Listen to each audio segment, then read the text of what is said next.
verse 8. Kids, you can go ahead and go. You can finally go to enter the room, which you weren't allowed to get into before. And again, if you want CDs, let me know. You can write them on the back of this, just on the other side. And again, we want you to give them away as well as listen to them. Okay, so you can pick them up Wednesday night when you come to Bible study. How you like that, huh? So, Psalm 56, verse 8. And I want to read it to you in the NIV, and then I want to read it to you and give you a couple things in other translations. In the NIV it says, record my lament. List my tears on your scroll. Are they not in your record? The New King James Version in verse 8 says, instead of record my lament, is as through my wandering, or though my wanderings have happened. And the NLT, the New Living Translation, says this. Keep track of all my sorrows. You have collected all my tears in your bottle. You have recorded each one in your book. Now, I don't know about you guys, but there are times when things don't happen as quickly as I want them to. They just don't. And quite frankly, sometimes the things I want don't happen at all. And I would like to think that I'm not the only one that does this, but there are times we wonder where God is. When I want provision and it doesn't happen the way I think it should happen. When I want an answer to my prayer and it isn't answered as quickly as I would like, I often wonder, where's God? Something happens and we don't think it should happen, or we're not making progress the way we think we should make progress, and we have a thought process of, where's God? When I am downcast, when I am going through problems in my life, when I am having issues and I'm crying out to God and there doesn't seem to be an answer, where is He? He's right beside you, keeping record of what's going on. He's right beside you, collecting every tear. He's right beside you through every sorrow. As hard as it is on you, there are times when it is hard on Him, and He is just sitting there or standing in heaven going, I wish they would turn to me in a different way. I wish they would understand that they have to go through. I wish they understood how much I care for them, and that I haven't abandoned them, and that I am still with them, and I am right beside them. And I am recording everything that is going on, each and every tear, in my book. In His book of remembrance. In His book of wisdom. In His book of understanding. In His book of knowledge. And in His book that tells about our life story and tells about what is going on, so that He can bring back to our remembrance, I was there. I saw you when you were going through this. I saw you. He was there when David lost his child, that even though it was born illegitimate, and he lost his child, he was there, and David felt so far away from him. But David, feeling so far away from us, gave us Psalm 51. Create in me a new heart. Restore in me your right spirit. Bring to me what I need, and bring to me not what I deserve, but bring to me your forgiveness. And God was there writing down every tear that David was crying, recording his anguish and his sorrow, the same that He does for you. records what is going on in your life. He records the problems that you're having. And He's in heaven, waiting. It's interesting to me that God has the force, the knowledge, to understand exactly when the right time is to move in. And when exactly the right time is to speak to you. And exactly when the right time is to be quiet. And allow you to go through the things you need to go through. To grow you, to mature you. To bring you to a place where you have a better understanding of His power. Keep track of all my sorrows. Record every tear and keep it in a bottle. Record everything in His book. In 2 Peter it tells us that He is not slow in keeping His promises, as some people think He is. And to Him a day is like 1,000 years, and 1,000 years is like a day. He doesn't have a watch. He doesn't have a calendar. He doesn't have a time frame in mind other than the right time. We were talking about this the other day, and we see things in a linear basis. This is the beginning, this is the middle, this is the end. God knows the beginning from the end and the end from the beginning. And to Him, they're exactly the same. Because He knows what is best for us. We've just got to learn to trust Him. We've just got to learn to understand that God has a plan for our life. And that God knows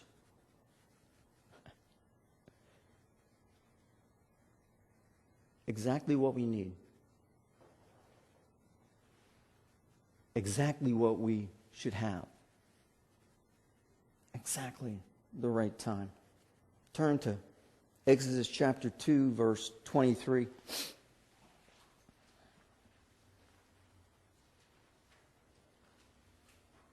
The Bible talks to us in many places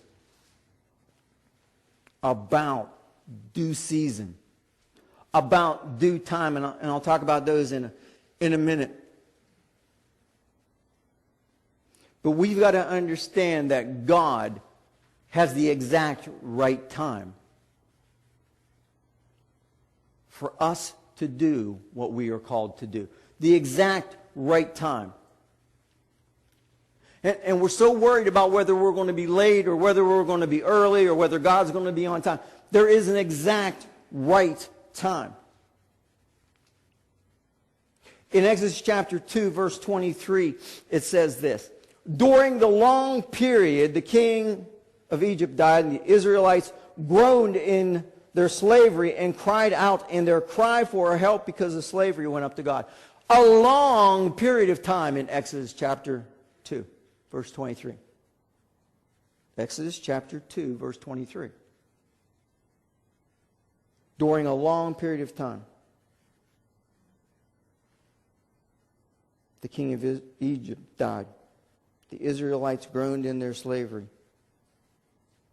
And in verse 24 it says, God heard their groaning and He remembered His covenant with Abraham, with Isaac, with Jacob. So God looked on the Israelites and was concerned about them. A long period of time. They were in slavery. A long period of time. Now, I don't know how long you have been in a bondage, how long a period of time that you have been going through whatever struggle you're going through, but it hasn't been as long as the Israelites.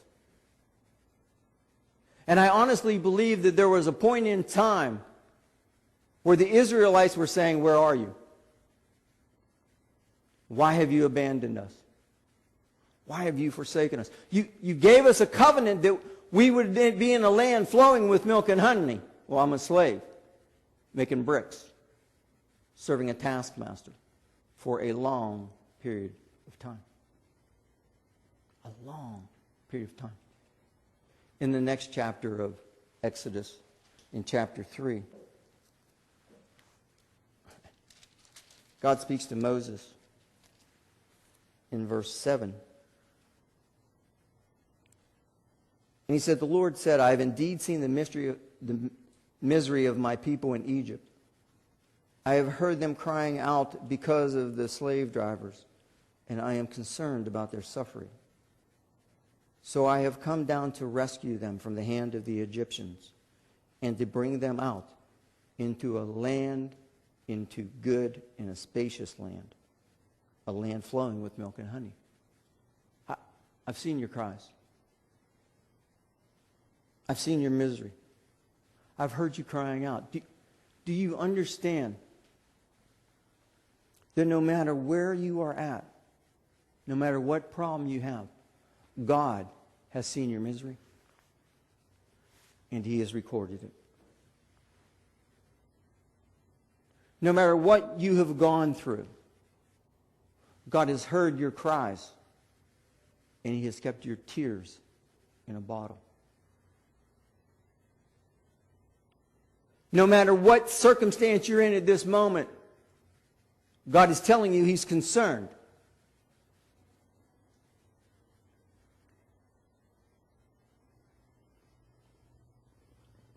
And the good thing about God, actually the great thing about God, is He can come down and rescue you. And He's the only one who can. We sang it this morning. But we have to truly believe it. It's not us that can save us. It is not what we know that can save us. It's not what we do that can save us. It's only God. And when you feel abandoned, understand that He is just waiting for the right time.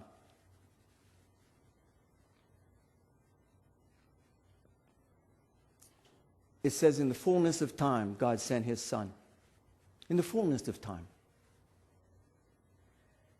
Now, why didn't He send His Son sooner?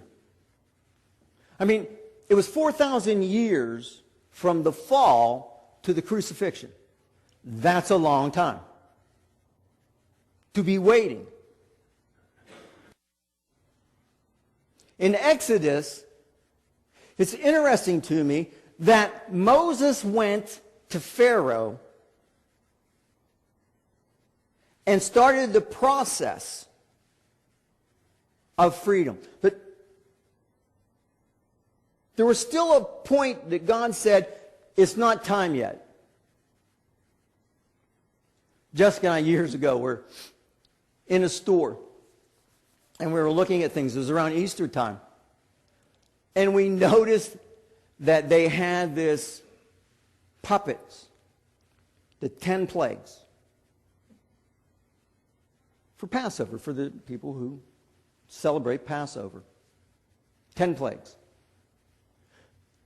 And I just realized this morning that the Israelites had to go through the same plagues that the Egyptians did. Did you think about it? There's only one plague that they didn't have to go through, and that was the death of the firstborn. And that was the last plague. All the other ones they had to go through. And there were 10 of them. The first one, and they start in Exodus chapter 7, they go through Exodus chapter 11, but you can look at them on your own. But the first one was water to blood. The next one was frogs. The next one was gnats. The next one was flies. Then the livestock got diseased. Then there was boils. Then there was hail. Then there was locusts. Then there was darkness. And then there was the firstborn's death. 10 of them. Can you imagine being a slave? Having the deliverer come and saying, I'm here. I'm announcing that I'm here to set you free. I'm here to tell you that God has seen your cries. God's seen your misery. He's heard your cries. And He's come down to help you. And frogs are flying out of the sky. And you're working and you get through the frogs, and then comes the lice.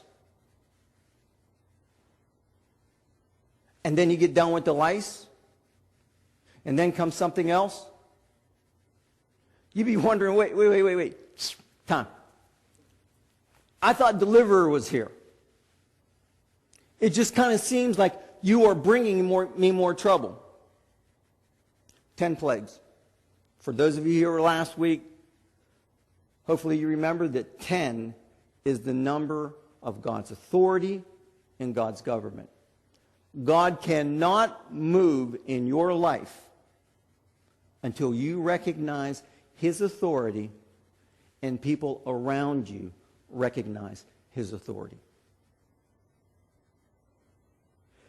He will not move in your life until you recognize He is the only way. He will not move into your life until you have exhausted doing it on your own. Until you say, God, I can't do this. I'm surrendering to you. God, only you can rescue. God, I lay down my life to your will. God, I lay down my life to what you want. God, I lay down everything because I can't do it. I now recognize your authority. I now recognize that you are the one in control. I know you haven't abandoned me. You're catching every tear in your bottle. I know you haven't forsaken me or don't see what's going on in my life because you see everything. I understand, God, that you alone are my provider and that you alone are my healer and you are alone the one who can deliver me. See, we've got to get to a place where we are understanding that only He can give us the power. And until then, well, we'll be wandering on our own. And until then, we'll be trying to do it in our own power, in our own strength. I've seen my own power. I've seen my own strength. It just isn't there, isn't worth it. We've got to get to a place where we understand He never leaves us or forsakes us. We've got to understand that nothing separates us from His love. We've got to understand that He does have a time and a place. And we do have to understand that there are consequences when we try to make it happen on our own. We kind of set things back a little bit. We kind of get in more trouble than just waiting on God. I know it's hard to be still and know that He is God. I know it's hard to understand that we need to wait on His timing. I know all that. But I've got to overwrite all of that to understand on the flip side, it's more important to wait on Him. It's more important to understand that only He can save. It's more important that He bring healing, He bring provision, He brings economic rescue. He brings emotional rescue in His timing and in the way He wants to do things. It's more important to wait on God than to short circuit what He wants us to do. Let me give you an example of when we short circuit or when there was a short circuit in having God's will come to pass in this young man's life. I want you to turn to Luke chapter 15.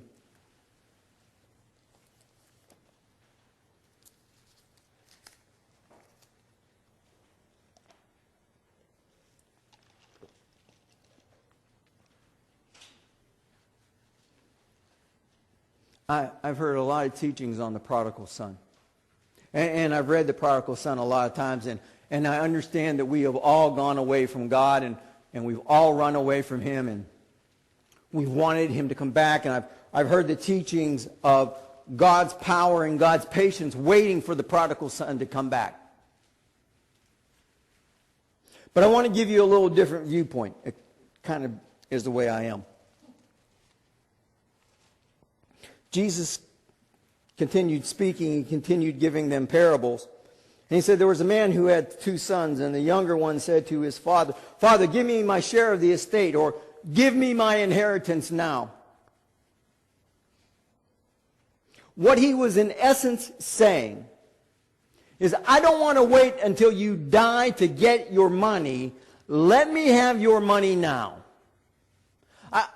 I don't want to wait until the timing is the right time or the customary time. I want everything that I deserve right now. Now, we got to be very careful when we talk about what we deserve. Because if we got what we deserve, we wouldn't really want it. But he said, "Give me my portion of the estate."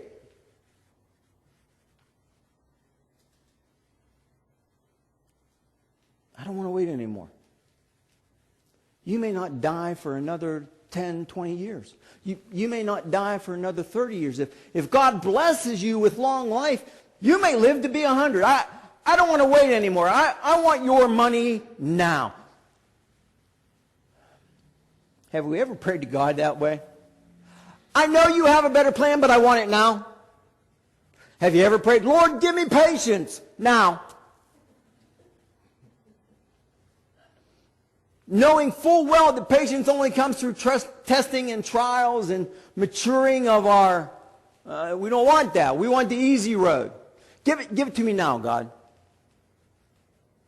I don't want to wait on your perfect timing. I don't want to wait until I'm older. I don't want to wait until I'm mature. I want it now. The prodigal son said, "I'm tired of waiting on your money. And quite frankly, I'm tired of waiting on only getting half of it because I know you have to give half to my other brother. I'm tired of waiting on it."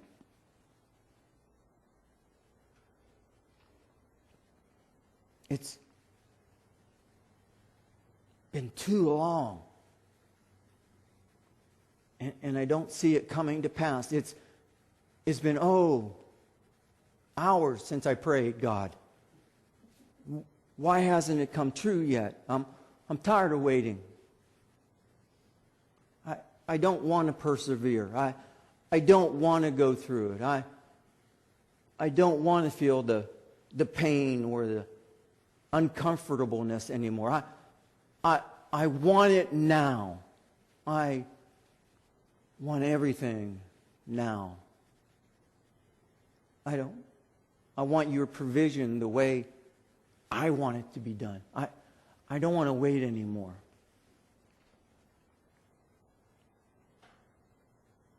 So the father divided his property between them, in the conclusion of that verse. Between the 2 sons. He said, if I give it to one, I have to give it to the other. Not long after that, the younger brother got together all he had. Set off for a distant country, and there squandered his wealth. Squandered his inheritance. See, the prodigal son wasn't ready for prosperity. The prodigal son wasn't ready to be outside the control of his father. The prodigal son wasn't ready for provision, wasn't ready for wealth. The prodigal son wasn't ready to do it on his own. See, I believe that God knows when we're ready. I believe that God has a better understanding of when we can handle it more than we do. And He's waiting for us to be ready in His timing. It doesn't mean that He's withholding. It doesn't mean that there's something wrong with you. It doesn't mean that He hasn't heard your cries, that He hasn't seen your misery, and that He's not willing to rescue you, or that He's not willing to send you His rescuer to you. But it's not time yet. Because if I gave you what you wanted right now, you might not be ready for it. You might not be ready for it. Oh, of course I am. Who knows better, you or God? Who has more understanding, you or God? If you say me, you're definitely not ready for it.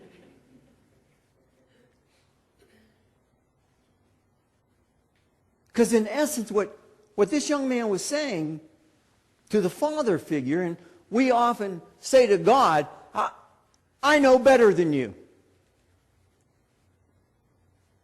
I know what you should be doing better than you. I know the exact answer that I want, not the exact answer that is best for us. In the fullness of time, in due season, when it's the right time, not determined by us, not determined by circumstances, not determined by what we see, what we feel, what we think, but the right time determined by God. When we acknowledge His authority, when other people see His authority in our life, when we start making decisions not based on what we want, but based on what He wants, when we get to a place where we are not saying, your will, our will be done, but your will be done. When we get to a place where we acknowledge Him as Lord and Savior and really mean it. Not just, oh, He's Lord of my life, as long as He does what I want Him to do, when I want Him to do it, and how I want Him to do it.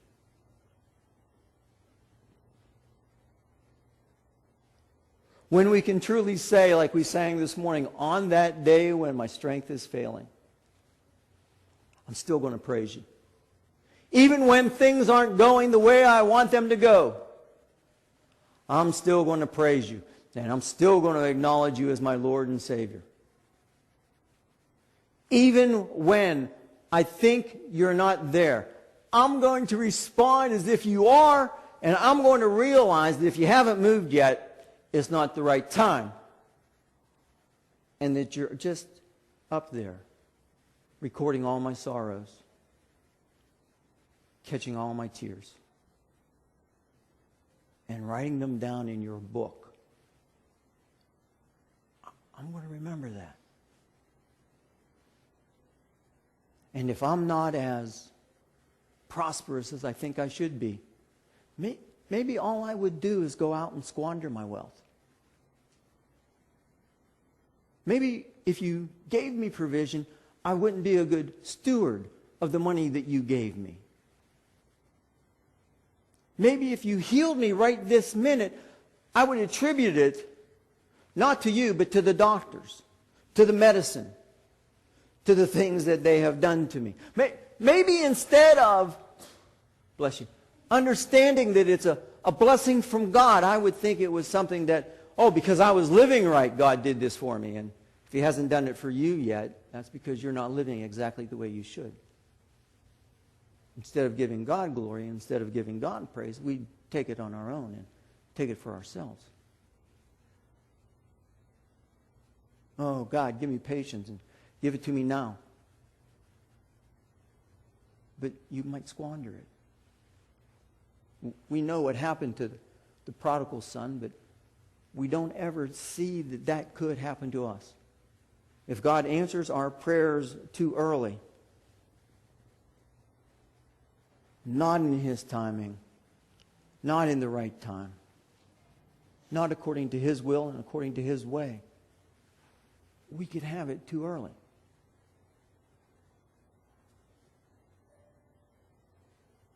And we could squander it. We could end up in a pigsty feeding pigs and not being able to eat ourselves.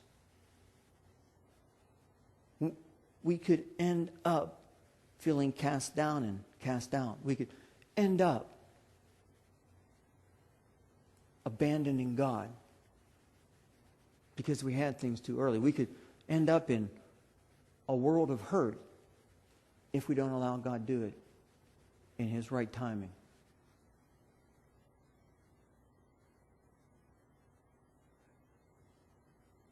The cool thing about the prodigal son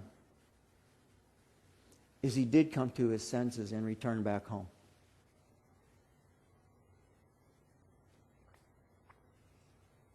And the Bible tells us at the end of the parable, that the father saw him a long way off and ran to him. And here is what our Father is doing for us when we become impatient with him. He's saying, I'm just waiting for you to get to this place. I'm waiting for you to acknowledge me. I'm waiting for you to understand that you can't do it on your own. I'm waiting for you. And as I'm waiting for you, I'm standing and watching. And as I'm waiting for you, I am praying that you come to the understanding that it has to be about me and not about you. Jesus is constantly making intercession for you. Constantly. And when we start to wonder and when we start to go away, and he is gently, well, sometimes gently, encouraging us to come back and say, wait on me. Constantly saying, look, it's just not time yet. Your time will come. Just hang in there a little bit longer. Your healing will come. Just hang in there a little longer. Fortunately, we're not going to have to wait 4,000 years for our deliverer to come. We'll go to him before that. But we have got to understand that it has to be his timing. And that we're going through the process. Bless you. In the fullness of time. In due time. In due season. Galatians chapter 4, verse 4 says, in the fullness of time. Hey, how about that? But when the time had fully come, King James says, in the fullness of time, God sent his Son in the fullness of time, 4,000 years after the fall. After a couple captivities, after a time of being silent for 400 years, in the fullness of time. Galatians 4:4. In Galatians chapter 6, verse 9, it says, do not grow weary in well-doing, for in due season you will reap. In due season. It'd be nicer if he said when the bills are due. Actually, it'd be nicer if he said before the bills are due. So the bills that you have on the 31st, you already have the money on the 15th. But you know what would happen to the money if you had it on the 15th? You would squander it. Look at all this money we have. Let's go to the movies. Woohoo! In due season. In the fullness of time. When it's just the right time, the deliverer will come. When it's just the right time, healing will come. When it's just the right time. And how do you make it the right time? By realizing you can't make it the right time. All you can do is acknowledge his authority. As much as you want to, Crystal, and I know you're trying to figure out how you can sit so it doesn't hurt as much. I've been there. I'm still there at times. But no matter how much you want those stitches to go away quicker, they're not. They have to wait for the right time. Because if they went away sooner, you'd start bleeding out. That would be bad. Because you would be back in the hospital and you would have to have stitches again, and it would take longer. Sorry, I'm using you as a, physical reference and a great example. But we cannot rush God. We can't, but we may get the results of the prodigal son. Worse than the prodigal son, we may get the results of Joseph. Joseph had a dream. Actually, he had two dreams. And he shared them with his brothers. And his brothers went, what? We're bowing down to you? I don't think so, little brother. And if you really think we are, let's put you to the test. We're going to throw you in a pit. well, they started to kill him. And so, whoa, I can't kill him. So we'll just throw you in a pit. Let's see how God makes your dreams come true. Well, in the fullness of time. When it was just the right time. When there was a famine in the land. And the Israelites had no other option, no other idea, no other way to go. They had to go back to their little brother and bow down before him in the fullness of time. But in that time, God matured Joseph. In that time, God showed Joseph the right way to interpret dreams and the place to put the glory and the place to put the understanding and the place to show God's authority in his life.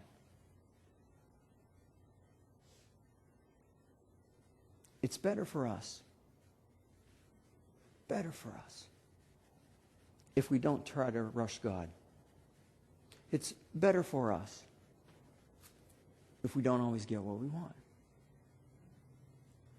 It's better for us when we acknowledge his authority and his power, and everything in our life is done to glorify him.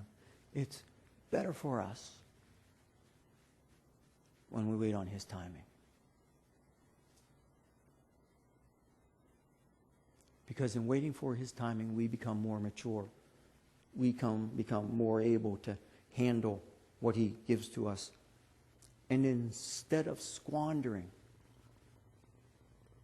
instead of taking the glory upon us, we put it in the right place. For all of us who are going through things, for all of us who wonder where God is,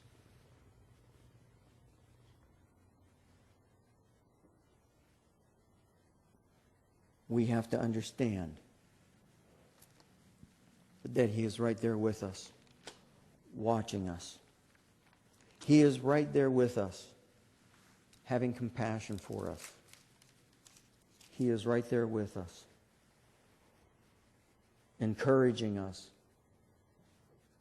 and spurring us on to become closer to him. And while we're waiting and while we're going through this, he is keeping track of all our sorrows. He is collecting all our tears. And he is recording each one of them right next to us, watching over us, loving us, and hopefully strengthening us to see who he is and to acknowledge his authority in our lives. We've got to get to a place where we really do not just understand that he knows better, but actually acknowledge that in every area of our life. God, you know better. You know when I can handle it. God, you know when the exact right time is. And God, while I'm waiting, I know that you're with me. And I know that you're getting me ready for what you want to do, when you want to do it, and how you want to do it. One of Sheila's favorite scriptures is the plan of man is many, but the purpose of God will prevail. He has a purpose in our waiting. He has a purpose in his silence. But it doesn't mean that he has abandoned us in any way, shape, or form. Amen?